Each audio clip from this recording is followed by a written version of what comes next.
Stuck on Windows Update Error 0xc19001e1? This video shows you 3 simple solutions to get your updates installed smoothly. Use the Win key plus I keys at once.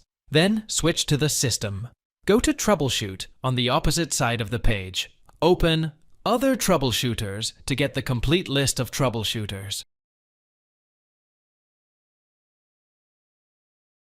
Look for Windows Update among all the troubleshooters. Tap Run to run it.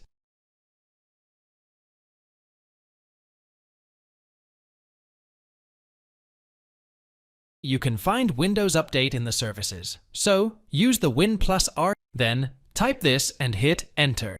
Services.msc. Find the Windows Update service. Open that up. Make sure that the service's startup type is set to automatic. If it's running, don't do anything. Just tap Start if it isn't. Save this change with a click on OK.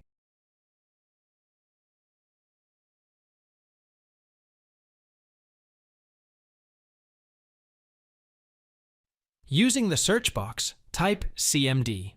Then, right-click Command Prompt and click the third option, Run as Administrator. First, you have to install some services. So, run these 4 codes one by one. The main step of the solution involves renaming 2 important WU folders. So, execute these 2 codes. So, execute these 2 lines.